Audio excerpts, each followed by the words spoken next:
Please be seated.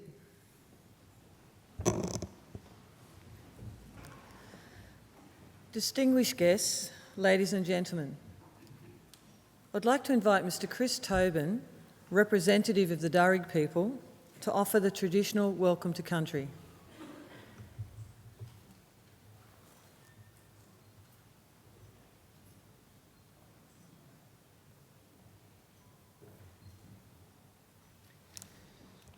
Thank you. Warame Nalawa. Hello and welcome to the lands of the Wallamedigal. I belong to one of the local Aboriginal families of the Darug people, the traditional custodians over this part of the country. I wish to thank the University for their acknowledgement of us and for the invitation to welcome you all here today. That acknowledgement is important for our people and much appreciated, particularly by our elders.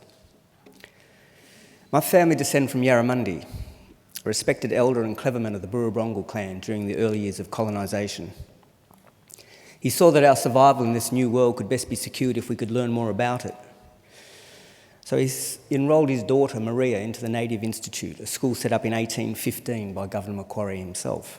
It was offering formal education to Aboriginal children. She studied there for several years and used her newly acquired skills to lobby and ultimately secure some land for herself and her family out along the Richmond Road. Other Aboriginal families soon joined them, and it became known as the Blackstown, where the present-day city of Blacktown gets its name from. We are very proud of her, as I'm sure your families are of you today. And with good reason. For your progress progresses us all. Your advancement is our advancement. Now, that was perhaps more readily understood in traditional times when camps were smaller and abided by strict sharing laws. It meant that the food that you brought back got distributed throughout the rest of the camp. Your skills and good fortune were thus enjoyed by all. Your efforts literally nourished the rest of the community. And you in turn were looked after by them. Yes, we can live quite beautifully when we do it right. Our Aboriginal ancestors certainly did in many respects. And I use occasions like this to offer them to yourselves as a model or a benchmark on how good perhaps to expect our lives today.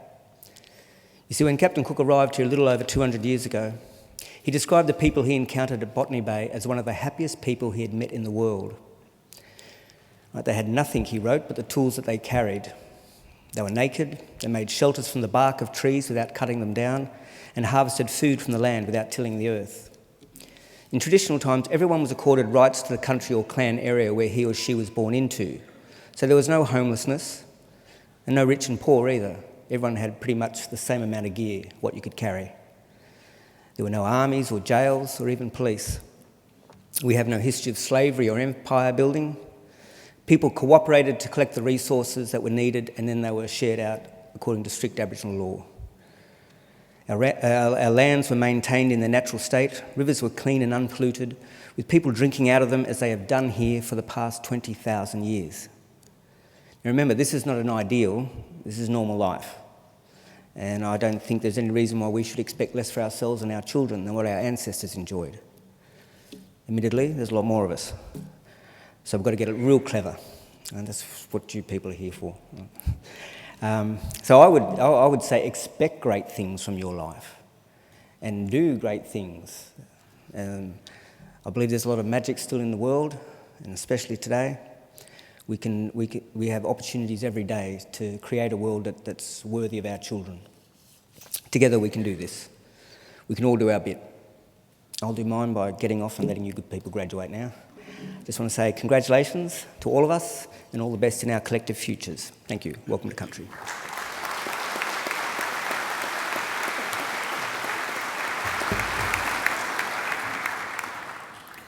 Ladies and gentlemen, I'm pleased to introduce the Chancellor of Macquarie University, the Honourable Michael Egan AO.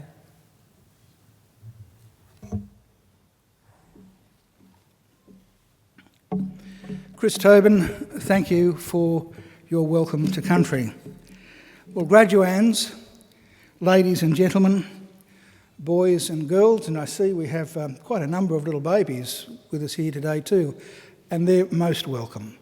Now, one thing is certain, in a longish ceremony, and this one usually takes about an hour and a half, little children make a noise and babies cry, and that's fine. Please don't feel that you have to take them outside. We'd much prefer you stayed.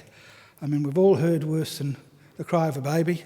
I was in Parliament for 25 years, so I can certainly put up with it.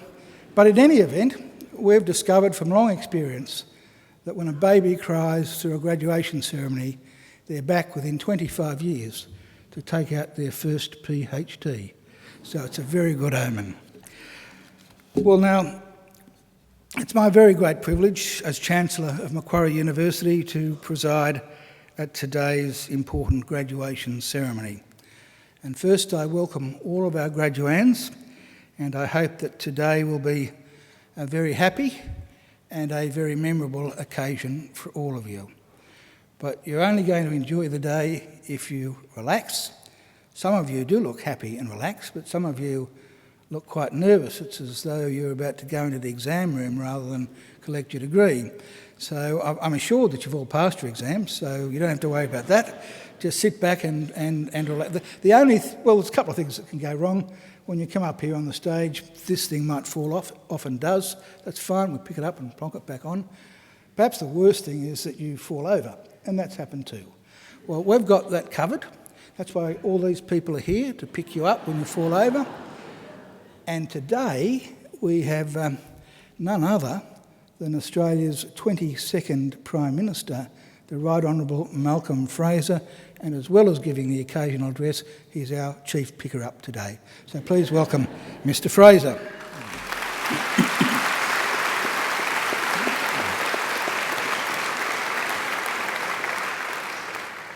Well, graduands, you deserve to take pride, great pride in your graduation, because completing a degree is never easy. You need an intelligent and inquiring mind. You need determination and perseverance, and you need to make many sacrifices. So welcome and congratulations to each and every one of you.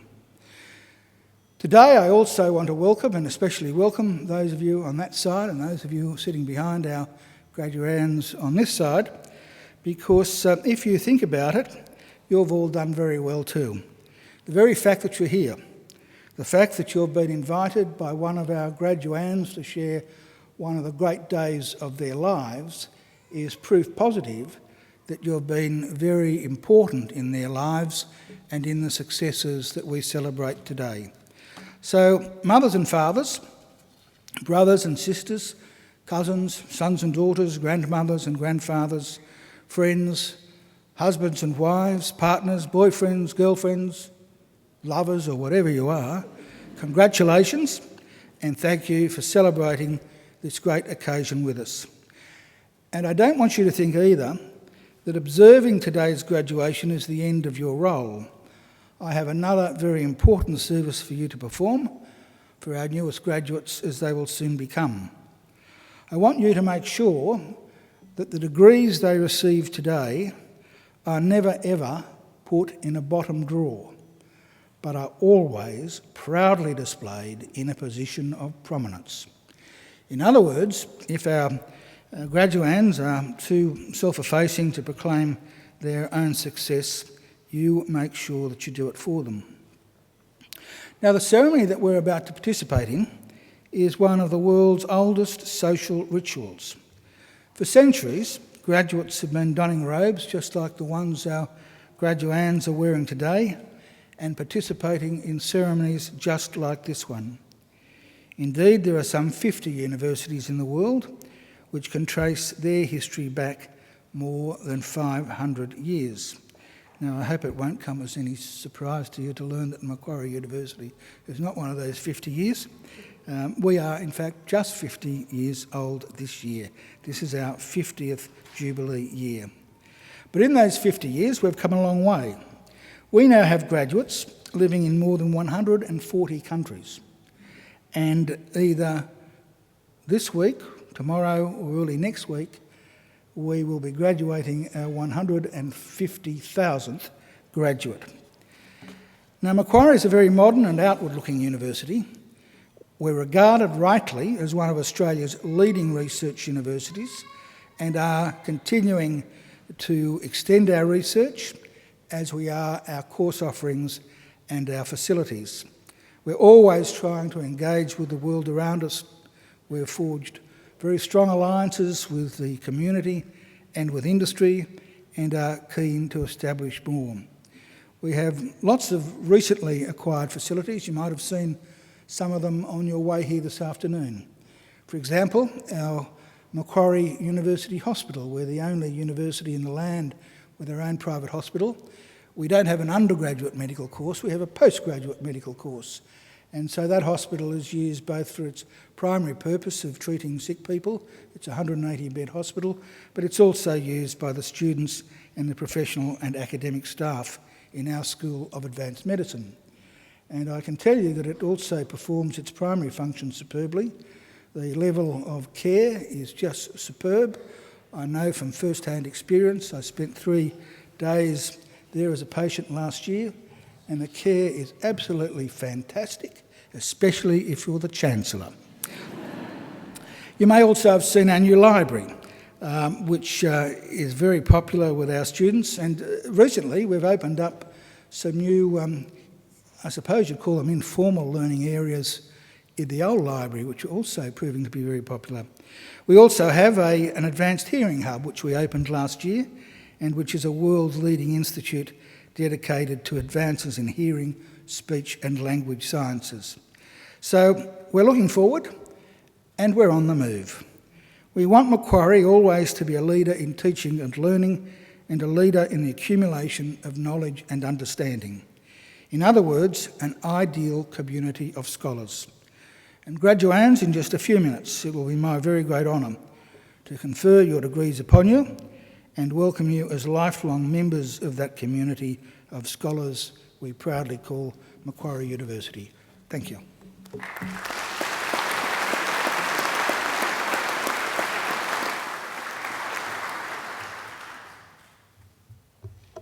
Chancellor, I now call on Miss Anne Marie Cornby, who's graduating today with a Masters of International Security Studies and who has also been awarded the Vice-Chancellor's Commendation for Academic Excellence, to speak on behalf of the graduating group.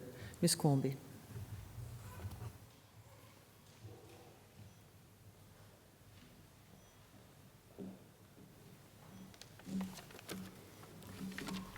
Chancellor, members of the University, fellow graduates and guests, congratulations on your outstanding achievement, and it is an absolute honour to be able to speak on your behalf today. So on your behalf, there's some thank yous that I'd like to give. First of all, thank you to Macquarie University for giving us the opportunity to study and learn at such an amazing institution. I take great pride in the fact that I can now say I've graduated from such a respected and forward-thinking university. A huge thank you again to our families and friends and everybody who's come here to support us today and for continuing to love and support us through what it's been often stressful times. A thank you that I can't express enough to our tutors and our lecturers. In my personal opinion, you are not only the best teachers I've ever had, but some of the best people I've ever known. And finally, to my fellow graduates, I never imagined that the people who I would be sitting with at 9 o'clock at night would prove to be such a source of inspiration in my life. And I want to particularly acknowledge those of us among us who are international students. It is not only your knowledge and your experience that are inspiring, but also your courage. So thank you. During the past year, we have often discussed some of the darker elements of humanity, the horrors of our past, our present, and even those to come in our future. But it was at these times that I only needed to look around the room at the faces of my classmates and my friends to be reminded of our unity and our strength.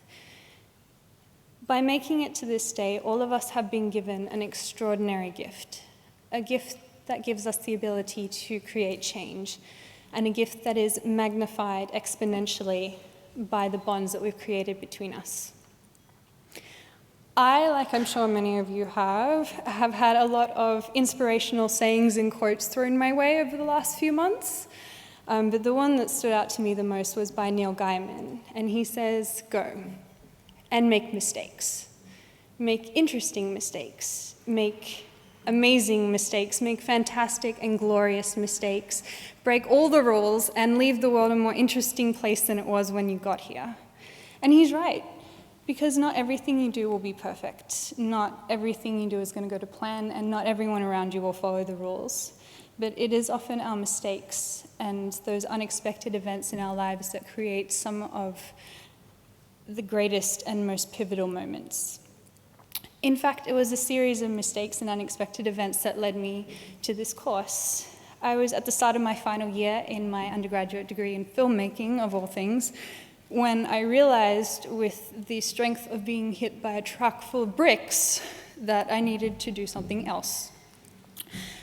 And so, though I'd never considered postgraduate study, a series of freakishly well-timed conversations, some excellent advertising by Macquarie and the picked faculty, and some unexpected outcomes later, I was sitting in my first tutorial terrified but excited.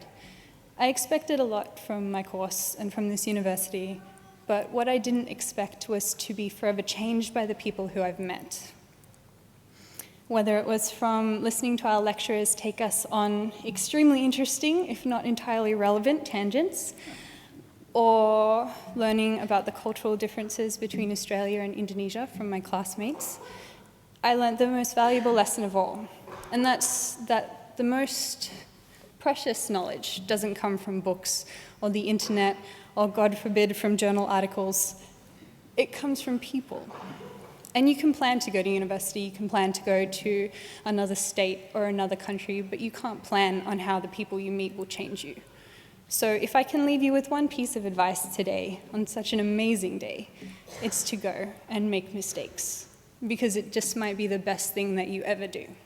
Thank you.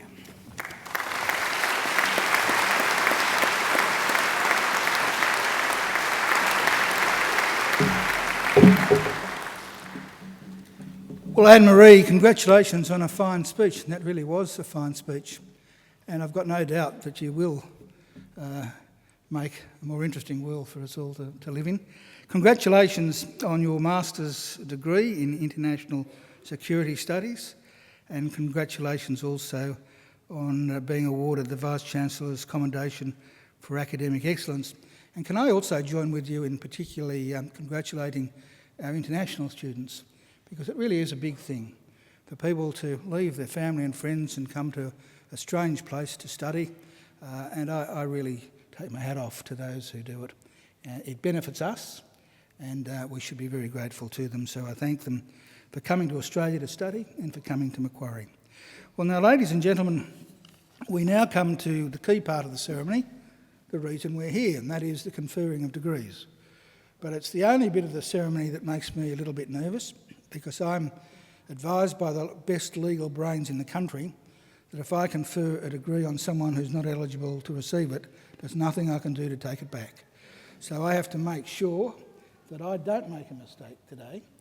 And to do that, I'm going to call upon our registrar, Deidre Anderson, to give me an ironclad guarantee that all of you are eligible, that none of you ever missed a class, and that none of you were ever late in submitting an assignment. Can you give me that guarantee, please? Good. Chancellor, I certify that all the candidates being presented here today and those who are absent have satisfied the requirements of Academic Senate for the degrees and diplomas they are to be awarded. May I ask all candidates for admission to degrees and diplomas to please stand. Graduands, in the name of the Council of Macquarie University and by my authority as Chancellor, I admit each of you present and those who are absent to the degrees and diplomas for which you have qualified. Graduates, congratulations.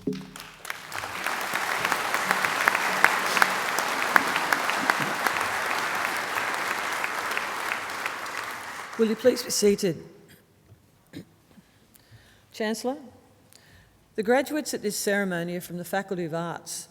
Students and staff in this faculty work together within and across disciplinary boundaries to ask questions about socially complex problems, identify paths of research, analysis, and communicate ideas in creative formats, and reflect on the skills and knowledge that they will need to understand the world, both past and present. Students are encouraged to use their skills and talents to connect with local and global communities.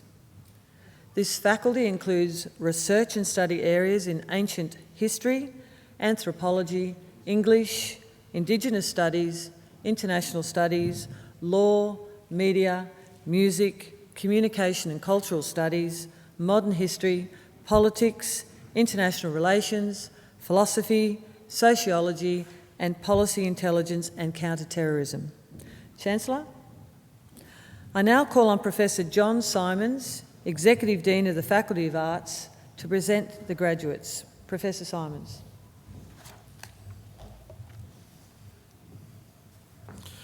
Chancellor, I present to you the graduates from the Faculty of Arts whom you have admitted to degrees.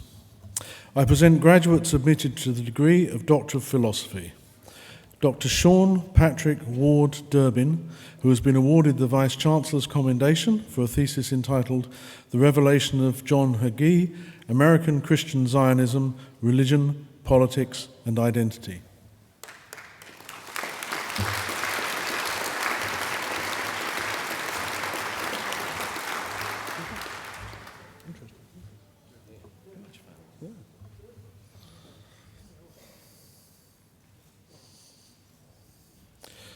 Dr. Peter Charles Moore for a thesis entitled Gold Without Dross, an assessment of the debt to John Chrysostom in John Calvin's oratory.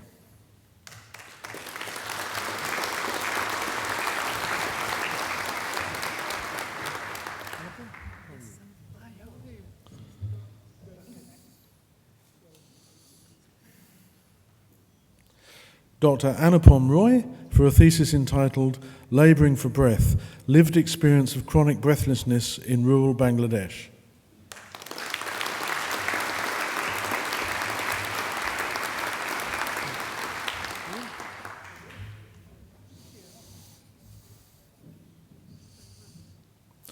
Dr. William David Wallace for a thesis entitled Decision-Making Technologies, a Benefit or Threat to Ethical Professional Practice.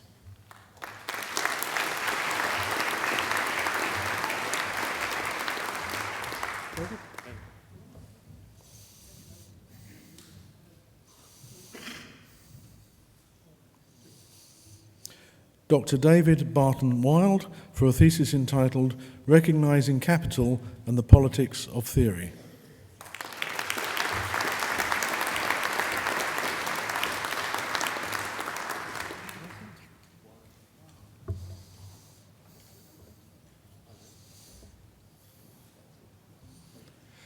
I present the graduate admitted to the degree of Master of Philosophy, Alison Beale, for a thesis entitled Nausea and the Early Sartre, a case study in Friesem.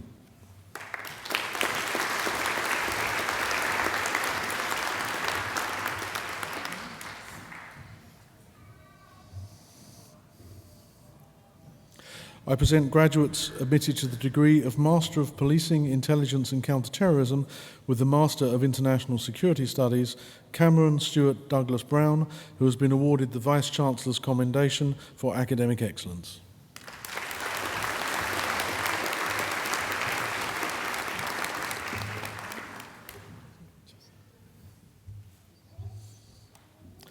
Jessica Natasha Davis.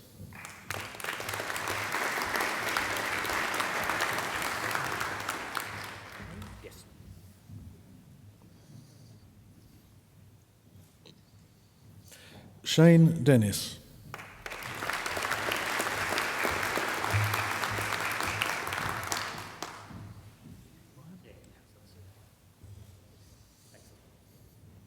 Ryan Jones.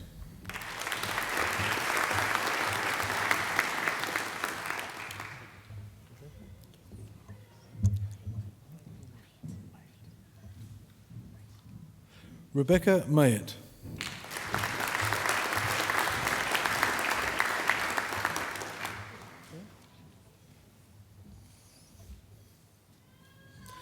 Shane Donald Peaty, who has been awarded the Vice-Chancellor's Commendation for Academic Excellence.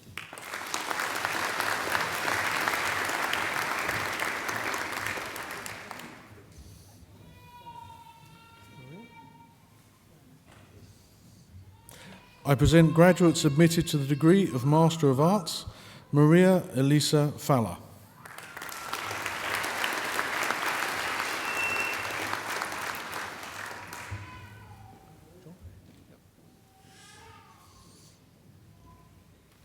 John Michael Kelly.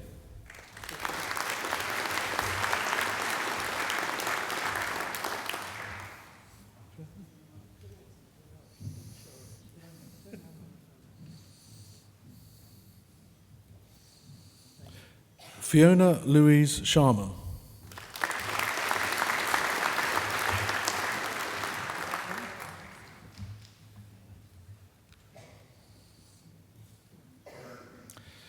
Sam Vasiliou.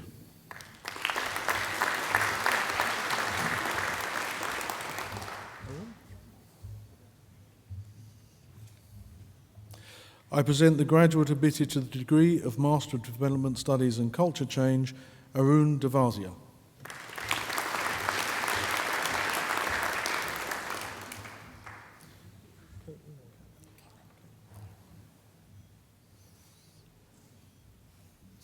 I present graduates admitted to the degree of Master of International Relations, Caitlin Marie Brooker.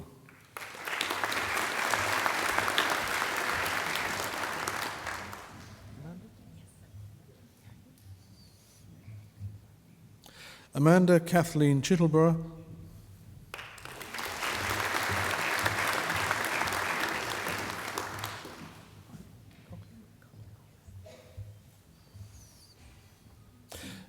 Emily Cecilia Coughlin, who has been awarded the Vice-Chancellor's Commendation for Academic Excellence.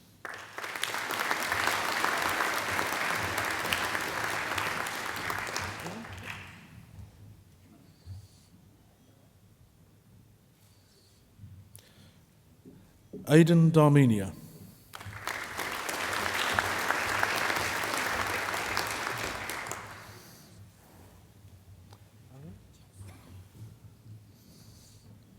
Aline Brigitte Garcia Gomez.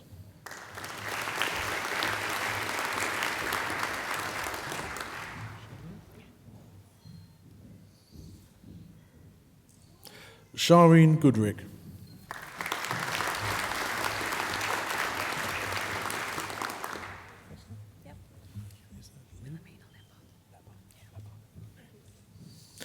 Esther Wilhelmina Lepper Hayes.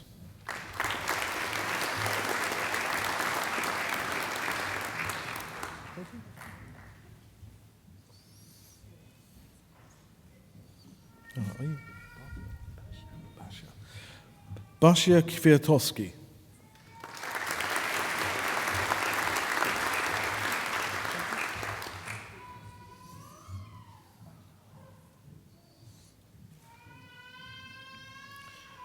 Katie Alexandra Maxwell.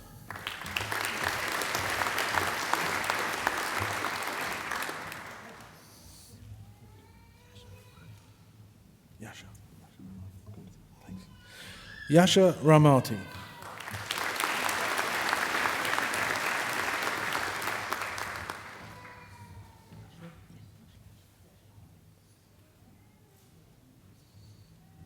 Ashley Emma Robson.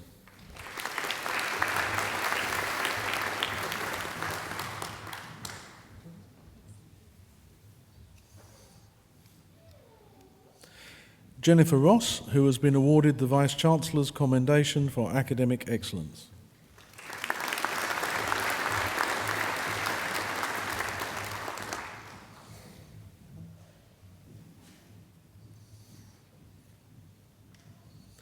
Emily Kate Watkins.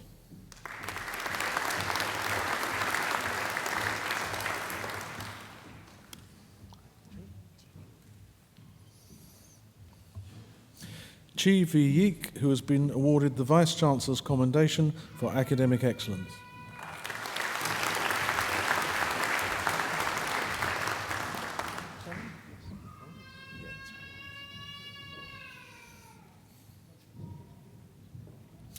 I present graduates admitted to the degree of Master of International Security Studies, Samuel David Bartz.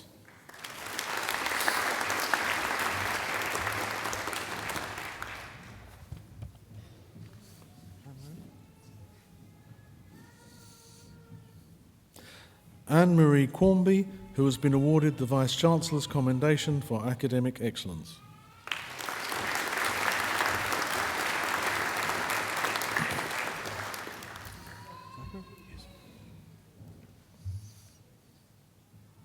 I present graduates admitted to the degree of Master of Policing, Intelligence and Counter-Terrorism, Zachary Noel Bailey.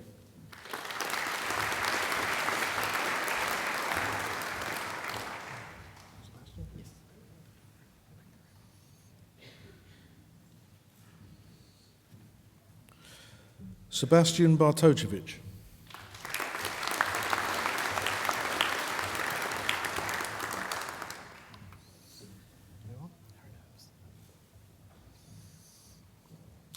Aaron Herbst.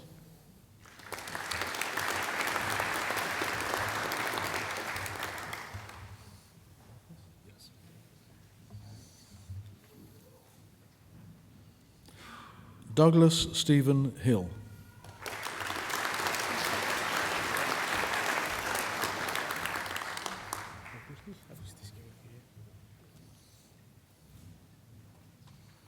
Augustus Kyriakou.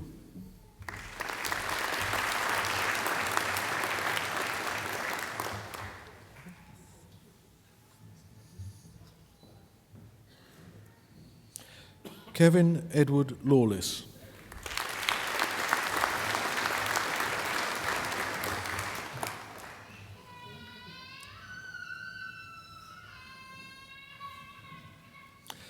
Makwa Mabor Manga.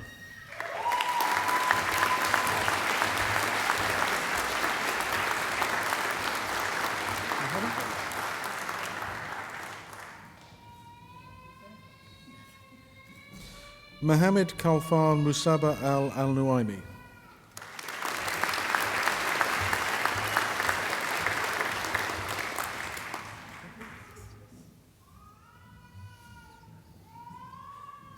Catherine Corinda McCallum Moore.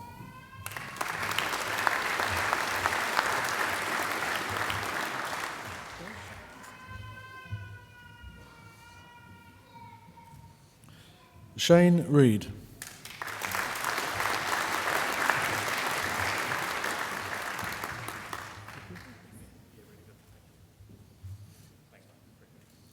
Nikita Marie Reid, who has been awarded the Vice-Chancellor's Commendation for Academic Excellence.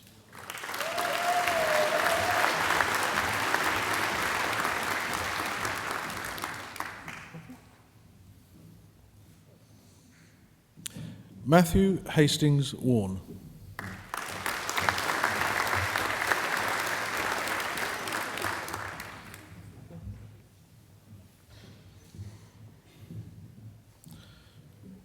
Bradley John Weeks.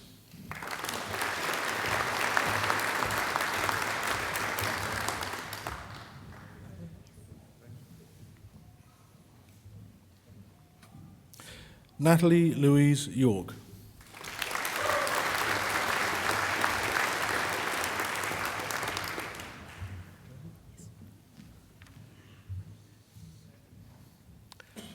Joseph Andrew Zeller.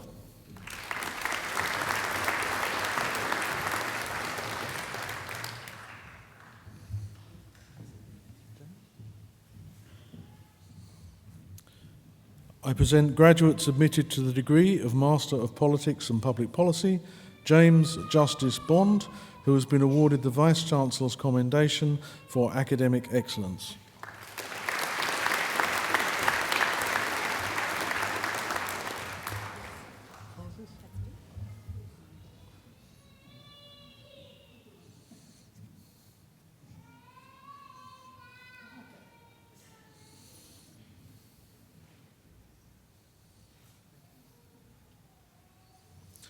Francis Cole.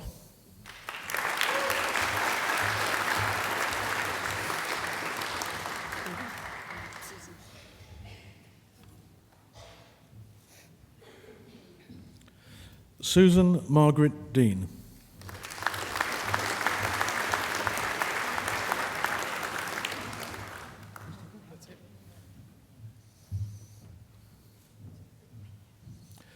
Christopher Francis Golding.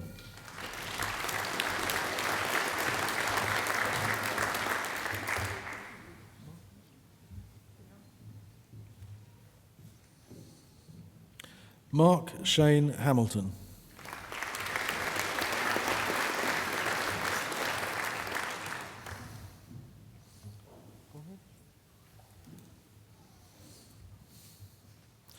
Bronwyn Hannah, who has been awarded the Vice-Chancellor's Commendation for Academic Excellence.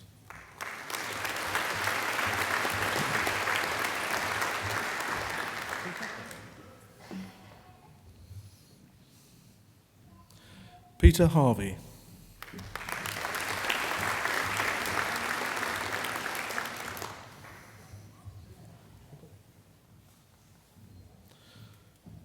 Robert James Reed.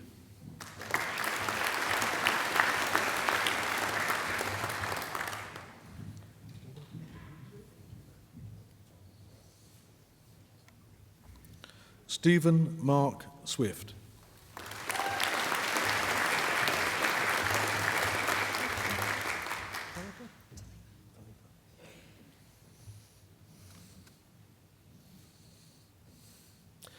Talitha Kayleen Try.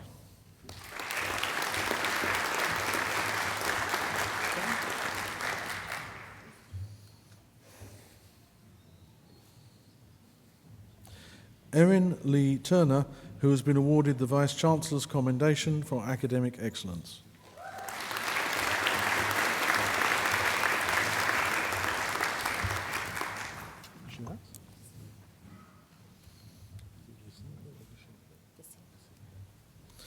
I present the graduate admitted to the honours degree of Bachelor of Arts with First Class Honours, Shiraz Margaret Faith Visinko.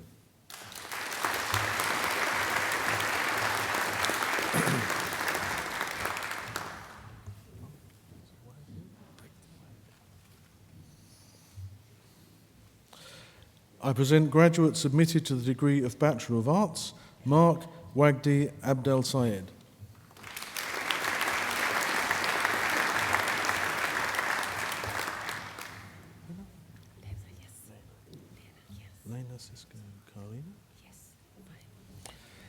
Lena Cisco Karina Barman.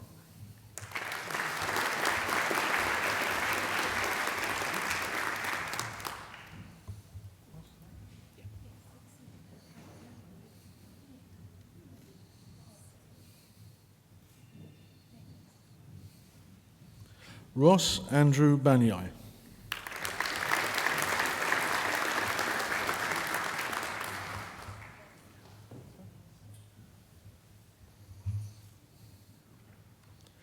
Elissa Bain.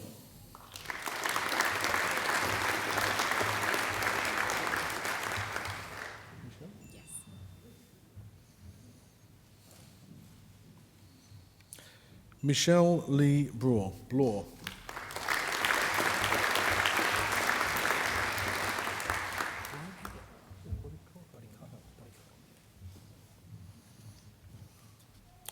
Ryan Jonathan Bodycott.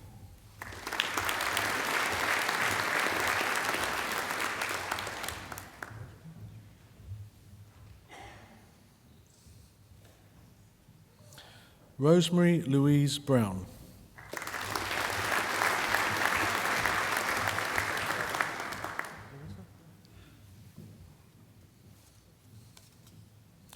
Larissa Kate Campbell.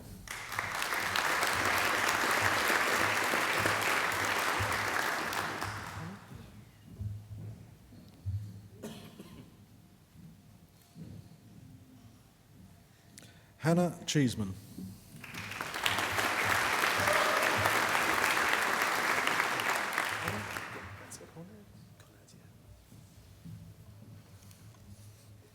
Adam John Conrads.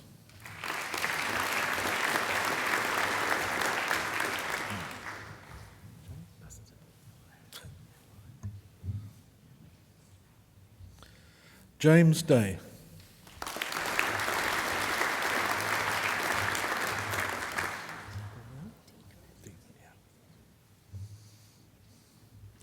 Danielle Elizabeth Diekman.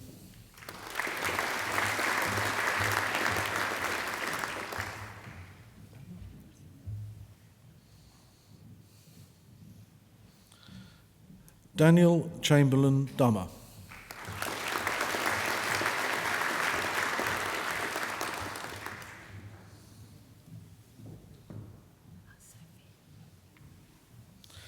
Sophie Jean Finessi.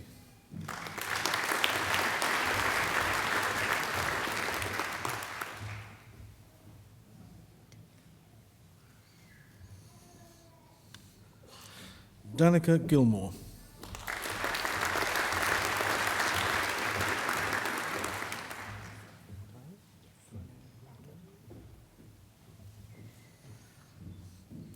Tylee Ann Guldemond.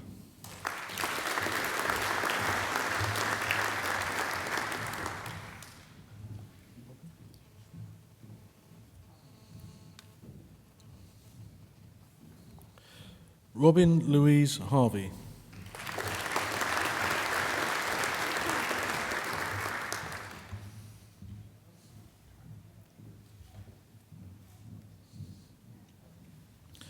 Joanna Marie Hernandez.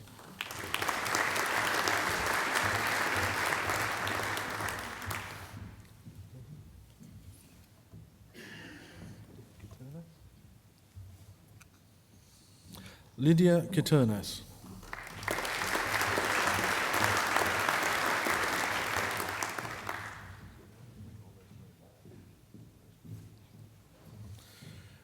Rosemarie Kate Lebanon.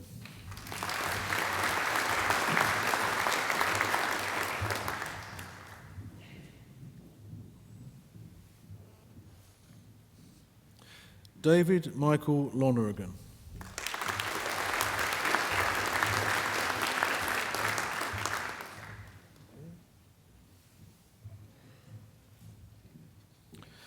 Gillian Louise Madden.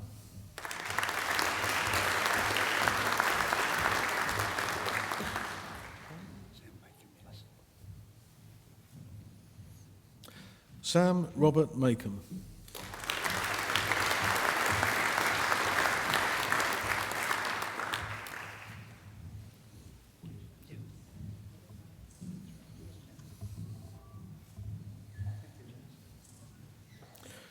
Wayne David Marshall.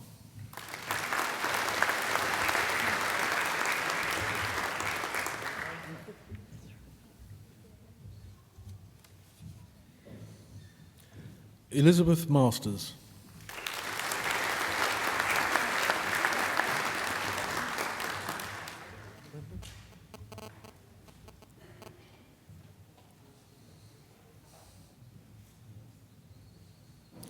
Brendan Patrick Morgan.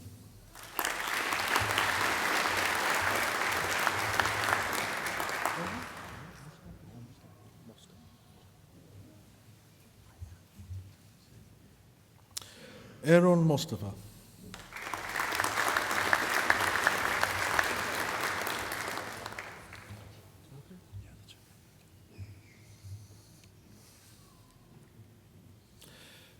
Timothy John Newlands.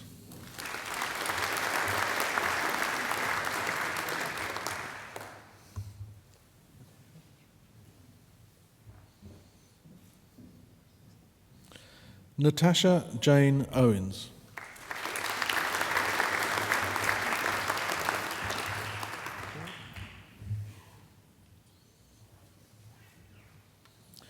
Jared Matthew Partington.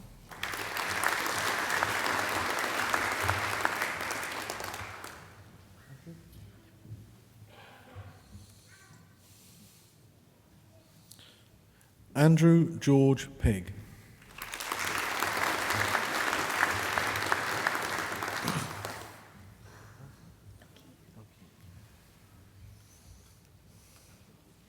Elkie Laura Pierce.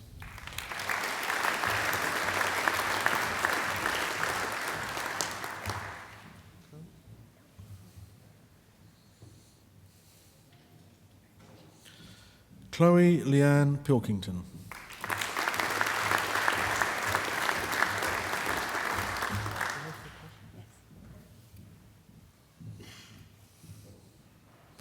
Vanessa Kim Prashad.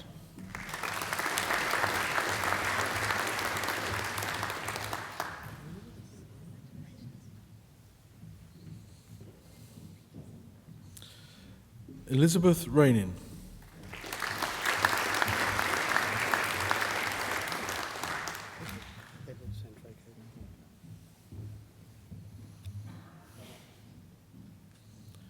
Edward Sandraco.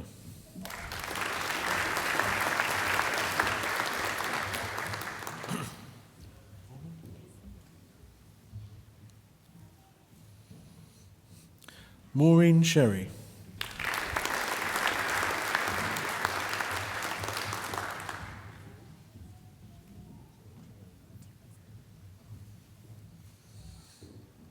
Teresa Scordis.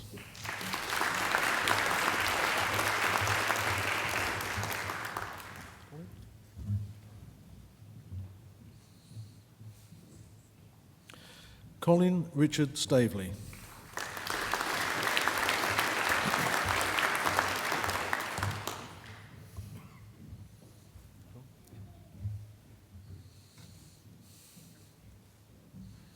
John Sutherland.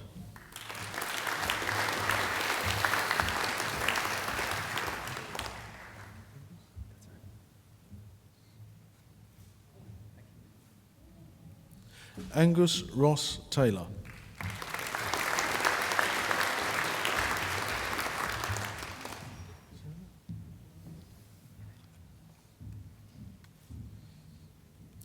Sarah Joy Taylor.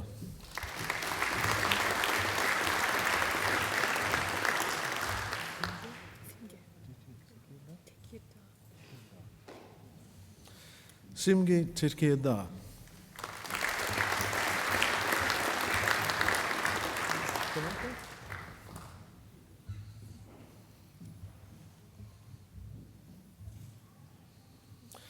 Jamarco Testa.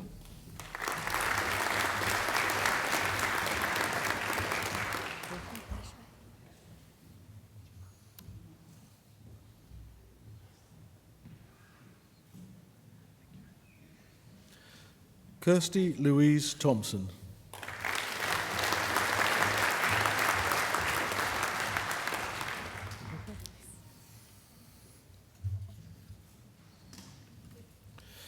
Patricia Margaret Tilley.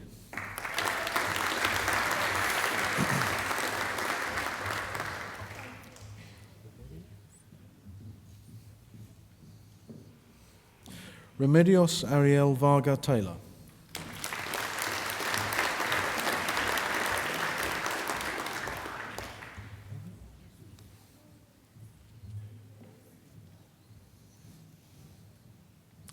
Amy Way.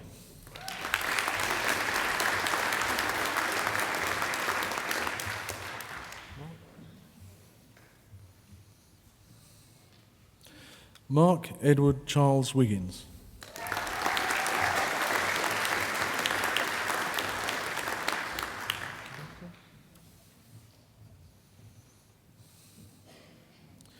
Sebastian Wood.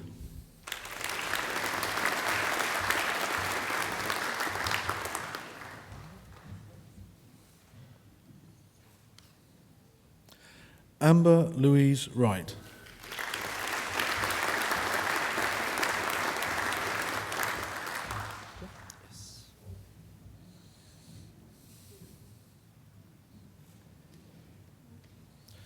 Jeff Zeroyko.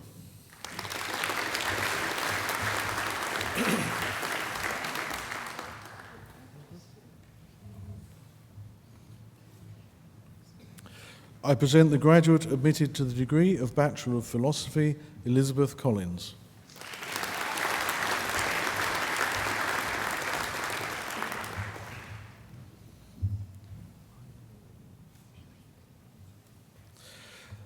I present graduates admitted to the degree of Bachelor of Social Science, Elizabeth Aileen Brandon.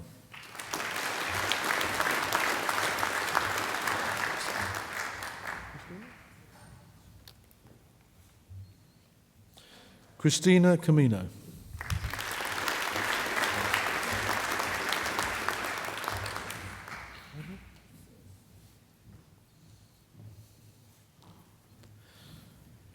Amy Curry.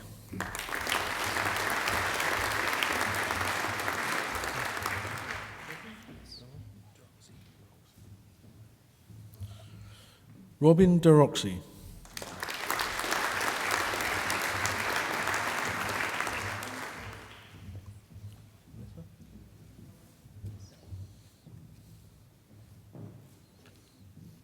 Melissa Antoinette Fairbairn.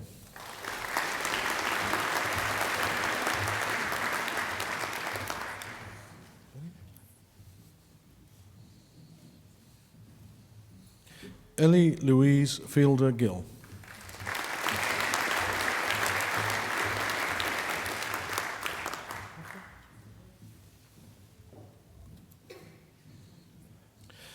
Catherine Elizabeth Flynn.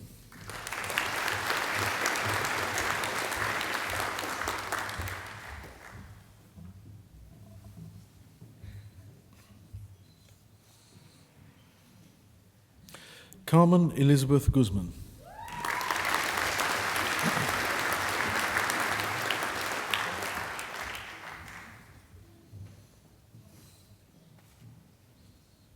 Charlotte Claire Holloway.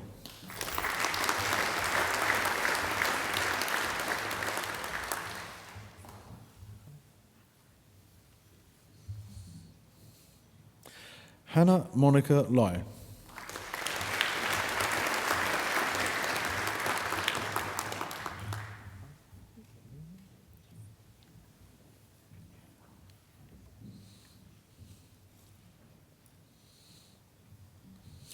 Alison Catherine Leanman.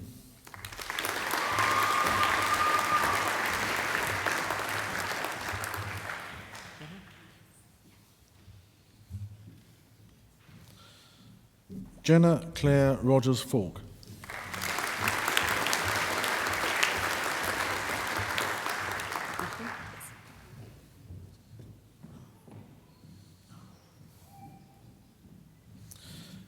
Christy Wood.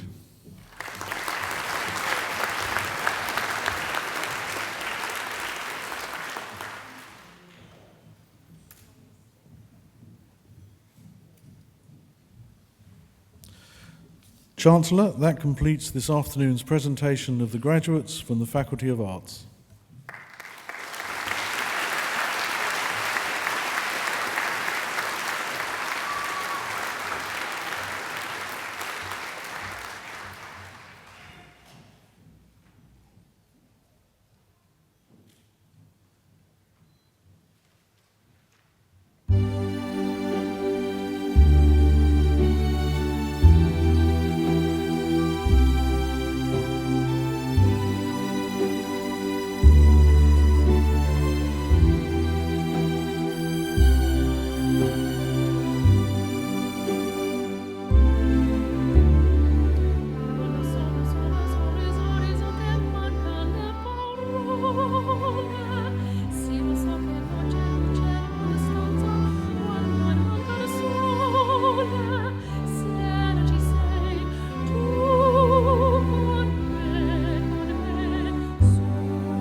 Well, now, that wasn't too bad, was it?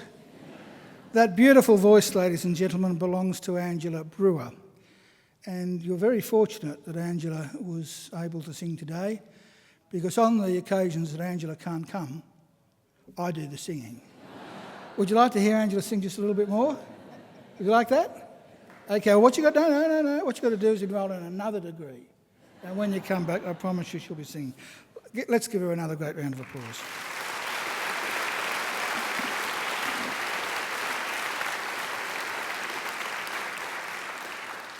And some other people who deserve a great round of applause too are our organists, Dr. James Forsyth, our trumpeter, Melanie McLaughlin, and our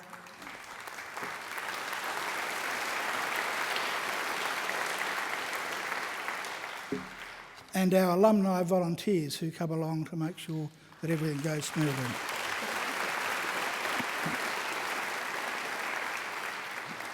As part of this graduation ceremony, we honour a member of staff from the Faculty of Arts who has made an outstanding contribution to student learning at Macquarie University. I now call the Vice-Chancellor, Professor Bruce Doughton, to read the citation. Professor Doughton.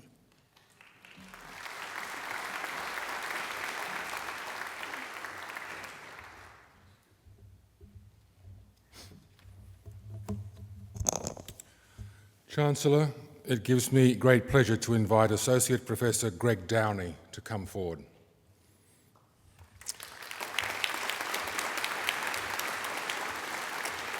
Associate Professor Greg Downey is a 2013 winner of the Vice-Chancellor's Award for Teaching Excellence.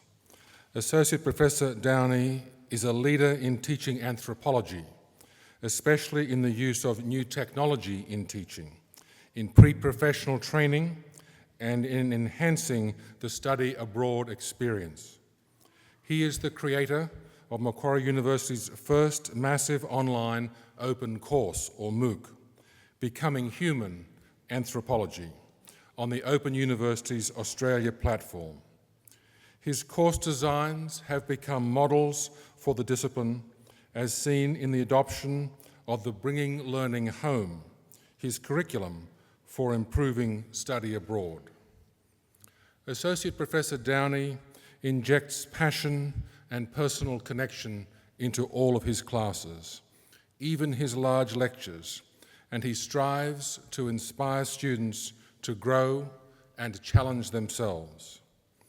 Within his department, Professor Downey has created a strong mentoring environment for his tutors and the higher degree research students, so that they too continue to develop and improve their teaching. Chancellor, I present to you a truly worthy recipient of the Vice-Chancellor's Award for Teaching Excellence, Associate Professor Greg Downey from the Department of Anthropology in the Faculty of Arts.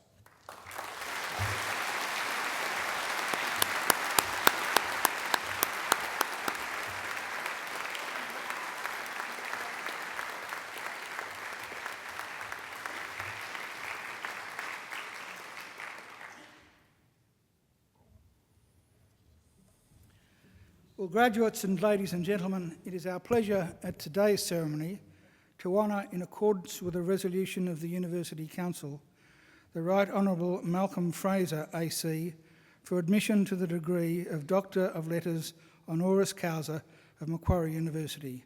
I now invite the Vice-Chancellor, Professor Doughton, to read the citation. I ask the Right Honourable Malcolm Fraser AC CH to please stand for the citation.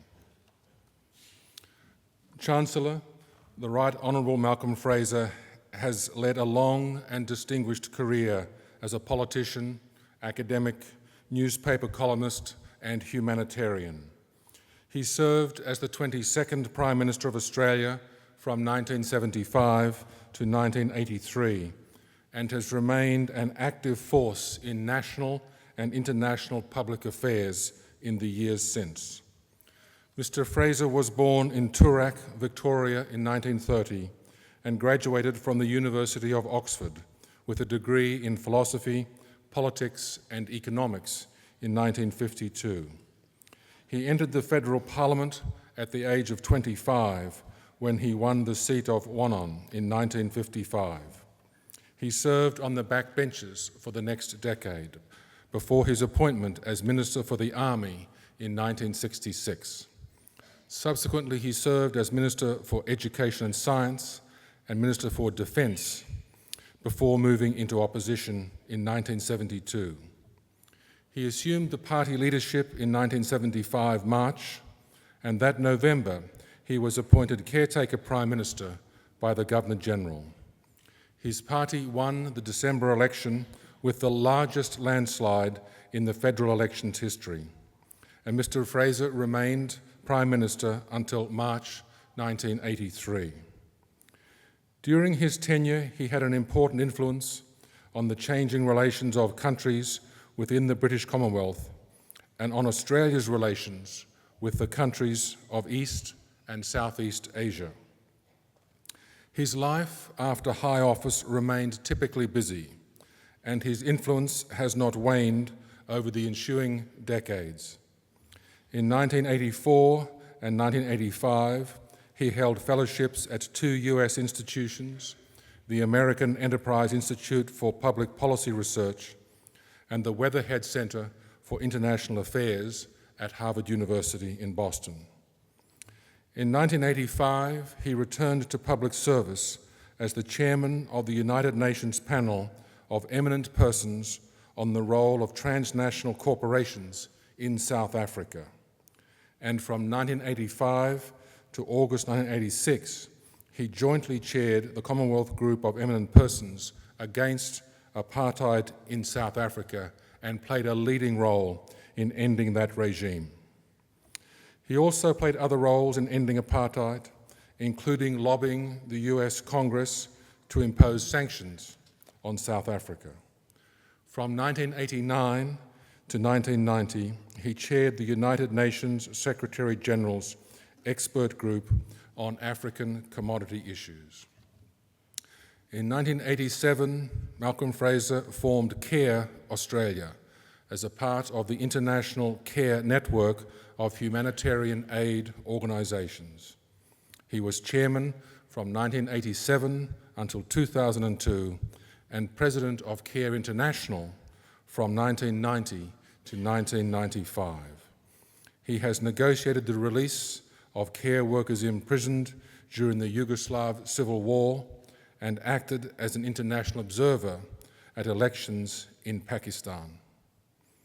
In 1988, Mr. Fraser was awarded Companionship of the Order of Australia, and in November 2000, he was awarded Australia's Human Rights Medal for his contribution to the advancement of human rights in Australia and internationally. Chancellor, it is with extraordinary pleasure that I present to you an outstanding Australian, the Right Honourable Malcolm Fraser, for the award of the degree Doctor of Letters, honoris causa.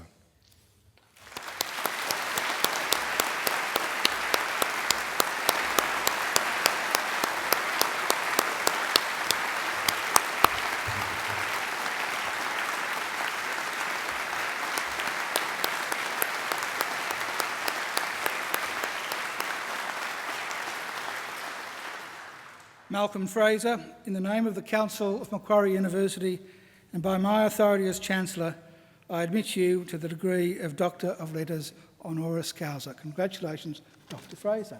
Now let's get back over here.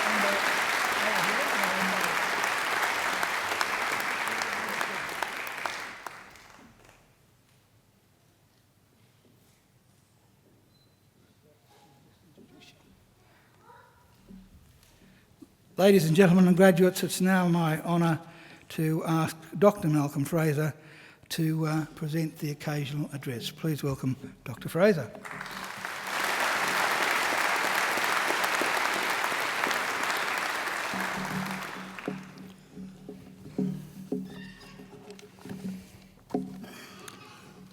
Chancellor, Vice-Chancellor, members of the academic profession, distinguished guests, graduates, family and friends. I value this award from Macquarie University very greatly indeed, It's a significant honour to have work recognised amongst the highest academic circles in the country. So thank you very much indeed for the honour that you've done me. I'd like to congratulate all those students who are achieving their degrees at this ceremony. Unlike me, I'm sure you've worked hard and long to get to this position, and now the world is before you. You've achieved qualifications which are significant and which are important in making your way forward in the years ahead. I found in my own time that it was not necessarily what I actually learnt at university that was most useful, although the basic grounding in knowledge and understanding of events or circumstances was, of course, enormously important. Even more important in your own chosen disciplines is the capacity to make judgments. Nearly every discipline requires the capacity for good judgment. If the best decisions are to be made, it is not something that can be worked out by a formula, but something that comes from the quality education that you've received. It was R.G. Casey, one of Australia's greatest sons in his day, servant of the Empire as well as of Australia, who said that judgment is the arbiter of men. I was speaking to a trained engineer only a few days ago, and he was putting it to me that Australia spends too much money on education. I doubt if there are too many who agree with that here, and that we have too many graduates at a tertiary level. He seemed to think there was some kind of order in society. We need some people to do manual work, another proportion for technical and further education, and a lesser number to win degrees and postgraduate degrees through universities. I thought this was a view out of the ark and was surprised to find it in today's world. If Australia is to have the kind of future that we want, that will enable everyone to find the kind of jobs that will give satisfaction and adequate reward, the best and most important investment we can make as a nation is in quality education, certainly through school and certainly to the end of university career. I also believe that education should be available to people at virtually any age, because learning is a continuous process. It doesn't stop with the degree itself. Quality education is absolutely critical to Australia, to our future as a vigorous nation, a dynamic place in which to live, and as a country that can share its values with the wider world. In this globalised world, manufacturers move their place of production from country to country. There's no loyalty to workers, no loyalty to any particular country as a source of supply. It's a question of who can do it cheapest at the best price. This is likely to remain a feature of manufacturing for decades to come. If we want Australians to maintain the lifestyle to which many people are accustomed, to be able to enjoy what this country has to offer, it's going to be extraordinarily hard to compete as a manufacturing nation, except in the most specialist of areas. Our future rests in a different direction, in quality education from day one to day end, in enabling Australians to unleash their skills, their talents, their imagination, to encourage Australians to experiment, to be progressive, to do new things, to have the courage to do it differently and to do it better. This requires not only very significant investment in education, it also requires dedicated, hard-working students who will take advantage of the opportunities available to them, as indeed you who have graduated today have already done. So quite unlike my engineering friend, I believe that the better education Australia has available to its people, the more people whose talents and imagination can be unleashed, the better our future, the better Australia's future will be. This is an area where Australians will always be able to compete. The challenge is to stay ahead, because new nations emerging from poverty have many bright people who work extraordinarily hard. They want to get away from where they were and Australians are going to have to do their best to keep up, to stay ahead. I was speaking to a Vietnamese friend the other day, somebody who came here virtually in her mother's arms. She has a younger sister who also arrived from Indochina and with the family, and then a brother who was actually born in Australia. The two girls are doing extraordinarily well. The younger one's a dentist, and according to her elder sister, earning a filthy amount of money. They have both worked and studied hard. How's your brother? We're a bit worried about him. Why are you worried about him? We're not sure that he's not becoming too Australian. What do you mean by that? Well, he's never known his country of origin. He's never known from what we escaped, except as part of history. He thinks the good life will always be there, and we don't think he works hard enough. That's why we think he's too Australian. There is some kind of message in that. It is possible to be too complacent, to take things for granted, to really believe the good times will continue without end. The secret is to know that the good times can continue, but they won't continue automatically. They will continue because of the effort and the ingenuity, the courage and the capacity of Australians. In my view, to achieve that, education, the best education, is the most important investment that this country can possibly make. I'm not sure that our governments understand this message adequately. Over the last 20 years, governments have actually withdrawn from funding of education to a significant extent, and much of that has been replaced by dependence upon full fee-paying overseas students. That, I believe, is a policy that is not sustainable over the longer term. Many countries in many parts of the world are themselves putting huge sums into education, especially throughout East and Southeast Asia. Government investment in education is still an essential ingredient of maintaining quality education. In my own state, I understand the University of Melbourne, not the worst endowed in Australia, gets 23% of its total funding from governments. Stanford and Harvard, with far greater endowments than the University of Melbourne, get well over 40% of their funding from governments. If universities are to continue to grow in stature and strength and serve the needs of this country, governments are going to have to make a greater investment in education to give it a higher priority than they do today. But that's something for the future. For the day, you can be extraordinarily proud of what you've achieved. I hope the future holds for you everything that you would want, everything you wish to work for, and that you find challenging, rewarding, productive, imaginative, and innovative careers in the years ahead. The world is waiting for you in a very real way. I'd like to finally remind you of an oft-repeated quotation that was used by my political foes. Life was not meant to be easy. I never minded when that quote was used because I believe that for so many Australians, life is not easy, and for many these few words were a recognition of reality. In any case, it wasn't the full quote.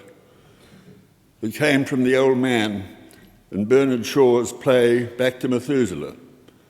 Life is not meant to be easy, my child, but take courage, for it can be delightful.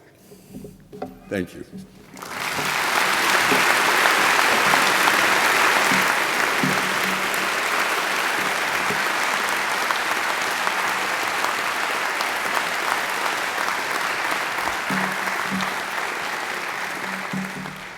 Well, graduates and ladies and gentlemen, I'm sure you'll agree that we have been extremely privileged this afternoon to have the Right Honourable Malcolm Fraser as an important part of our graduation ceremony.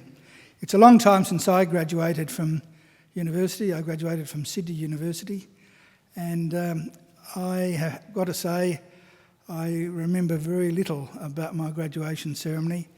because I'm sure we never had an occasional speaker of the stature of Dr. Malcolm Fraser, and I'm certainly very grateful to him for coming today. Now, as you probably know, I come from the opposite side of the political fence to the Right Honourable Malcolm Fraser, but I am the first to admit that I don't think there has been an Australian Prime Minister who has made a bigger contribution to the world post-politics than the Right Honourable Malcolm Fraser. There are two things that I'm often very proud of. One is the role that Australia played in the founding of the United Nations, and that was largely through Australia's Foreign Minister, Dr. Evatt. But the other thing I think we can all be immensely proud of is the role that this man took in the ending of apartheid. And that was acknowledged on a number of occasions by the late Nelson Mandela.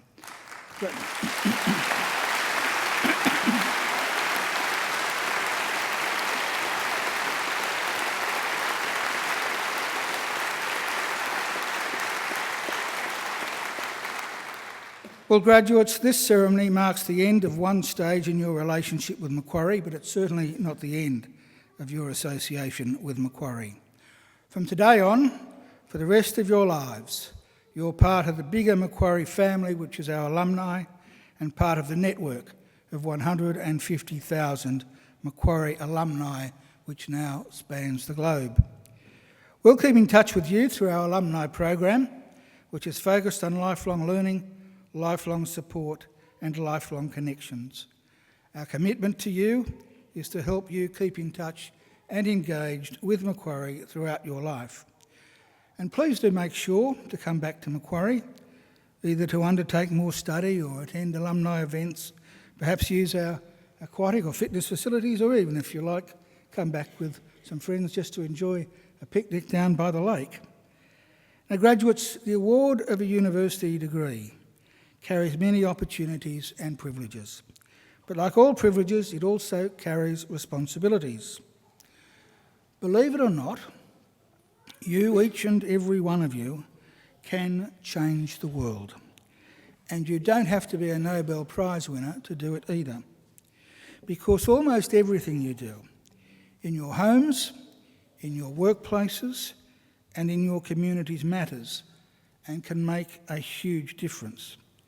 The consequences of every effort, every action, large or small, can reverberate throughout society, through the decades, indeed the centuries. Even something as simple as a kind word or a kind gesture can often be the spark that ignites a great life or a great career or a great achievement. So as Chancellor of Macquarie University, I charge you to use what you have learned, not only for your own benefit, but also for the betterment of the community. I charge you to use the skills and knowledge you have acquired with rigour and integrity, and to commit yourselves to a program of lifelong learning and inquiry. I charge you to recognise the worth and dignity of all people, particularly those who have not had the opportunities that you have enjoyed. I charge you to set high goals and to continue the hard work that has brought you so far. I charge you, wherever you go, to go with all your heart. And in all you do, I charge you to uphold the good name of Macquarie University. Now, graduates, I hope also that you'll always remember the people who have helped you along the way, many of whom, of course, are here with you today. So to acknowledge their contribution and thank them for it, I'm now going to ask you to do a couple of things. Graduates, would you please stand? Now please put your degrees on the seats behind you so that your hands are free. And now I'd like you to turn around to face your families and friends. And now I invite you to give them a mighty round of applause.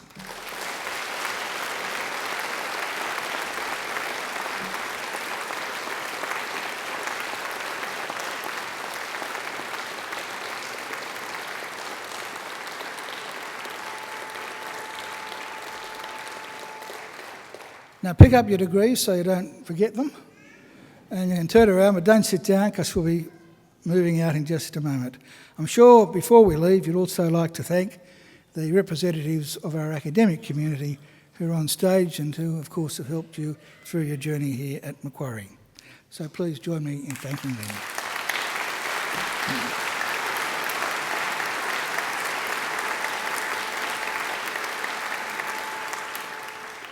Well, ladies and gentlemen, the official party will now leave the graduation hall through the centre aisle and will be followed by all of the graduates. I would invite you all to now please stand. And please remain standing until the last of the graduates have processed out. And then I invite you all to join us in the marquee overlooking the lake for some light refreshments. Well, graduates, I wish you the very best for the future. And in the words of the old Irish blessing, may the road rise up to meet you. May the wind always be at your back. May the sun shine warm upon your face and rains fall soft upon your fields. And until we meet again, may God hold you in the palm of his hand.